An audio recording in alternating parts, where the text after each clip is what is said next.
Hazrat Abu Huraira radiyallahu anhu states that the people submitted to Allah's Apostle sallallahu alaihi wasallam. Will we sight our Lord in the hereafter? Allah's Apostle sallallahu alaihi wasallam whereupon said, do you feel any trouble in sighting the full moon in the sky? The companions radiyallahu anhum submitted, no. O Allah's Apostle sallallahu alaihi wasallam. He sallallahu alaihi wasallam again said, do you feel any inconvenience in sighting the sun when there is no patch of cloud on it? The companions radiyallahu anhum submitted, no. He sallallahu alaihi wasallam then said, you will sight Allah Jalla Jalaluhu in the same way. On the resurrection day, Allah Jalla Jalaluhu will assemble all the people and say, let everyone follow what he used to defy in the world.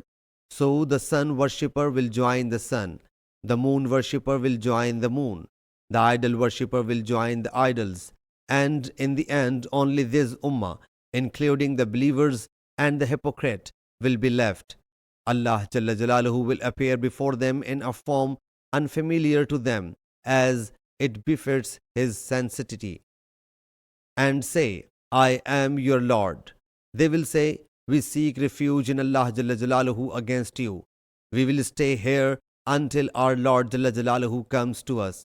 And when our Lord Jalla Jalaluhu comes to us, we will recognize him.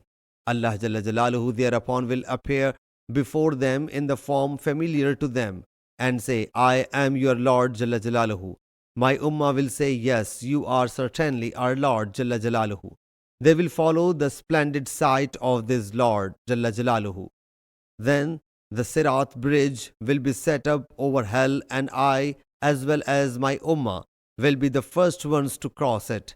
That day no one save the Apostles alayhimus salam will have the competence in interlocuting with Allah Jalla Jalaluhu. That day the Apostles alayhimus salam will only supplicate, O Allah Jalla Jalaluhu, let us cross it safely. There will thorns like a thorny bush called Sa'dan. The Prophet sallallahu alaihi wasallam then asked, have you ever seen the Sa'dan bush? The companions radiyallahu anhum submitted, yes, O Allah's Apostle sallallahu alaihi wasallam. He sallallahu alaihi wasallam whereupon said, those thorns will be similar to those of the Sa'dan bush, but none saves Allah knows the length of its sharp points, and those thorns will drag the people into hell on account of their evil deed, and some believers will remain secure due to their good deeds, and some believers will rid themselves of hell.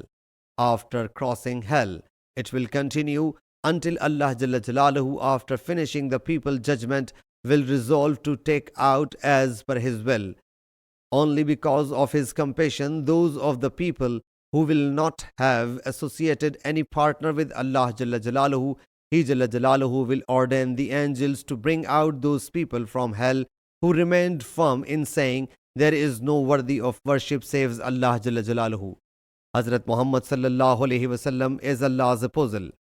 Throughout their life, the angels will identify them by the marks of prostrations, for the fire will incinerate the whole body of a human saves his prostration limbs.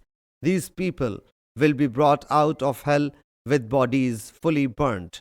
Then the water of life will be poured over them, due to which they will get up afresh as a seed in mud sprouts.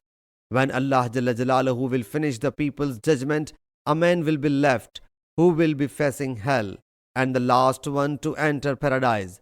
He will submit to Allah Jalla Jalaluhu, O my Lord Jalla Jalaluhu, turn my face away from hell, as its stench teases me and its heat is incinerating me. He will continue supplicating Allah Jalla Jalaluhu as long as Allah Jalla Jalaluhu wills. Allah Jalla Jalaluhu, then paying attention to him, will say, if I satisfy your this demand, you will ask for something else. He will submit, I will not ask for something else. Allah Jalla Jalaluhu will then take covenants and pledges from him as per his will to fortify that promise, and then turns his face from hell to paradise.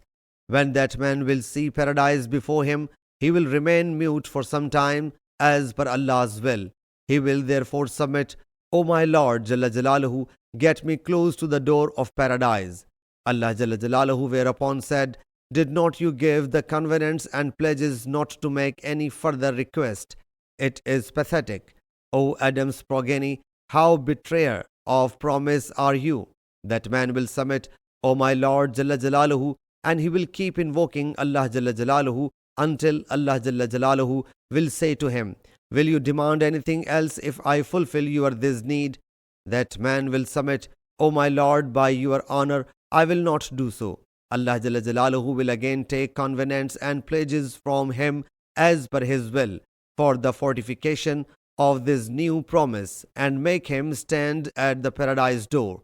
When that man will stand at the door of paradise, paradise with all its immensity will be visible to him, and he will glimpse the gratifying and pleasing sights therein, and then remain silent as long as Allah Jalla Jalaluhu pleases, and thereafter submit, O my Lord Jalla Jalaluhu, admit me to paradise. Allah Jalla Jalaluhu whereupon will say to him, did not you give me a concrete pledge that you would not ask me for anything else?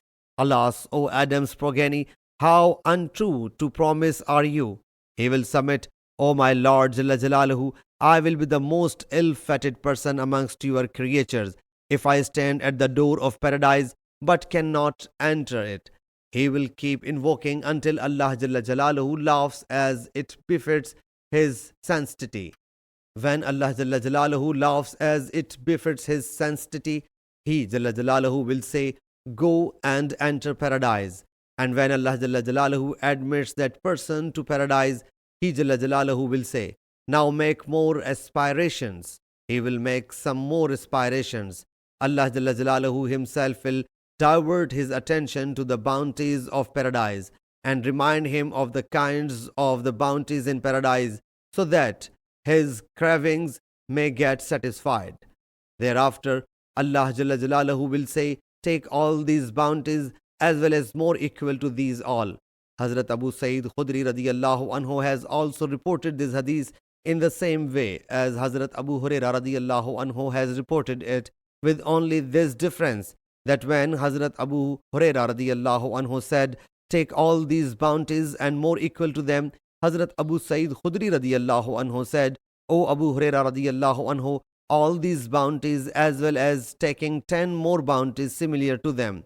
Hazrat Abu Hurairah radiyallahu anhu said that he had retained this hadith in this way, take these bounties and an equal of them in addition.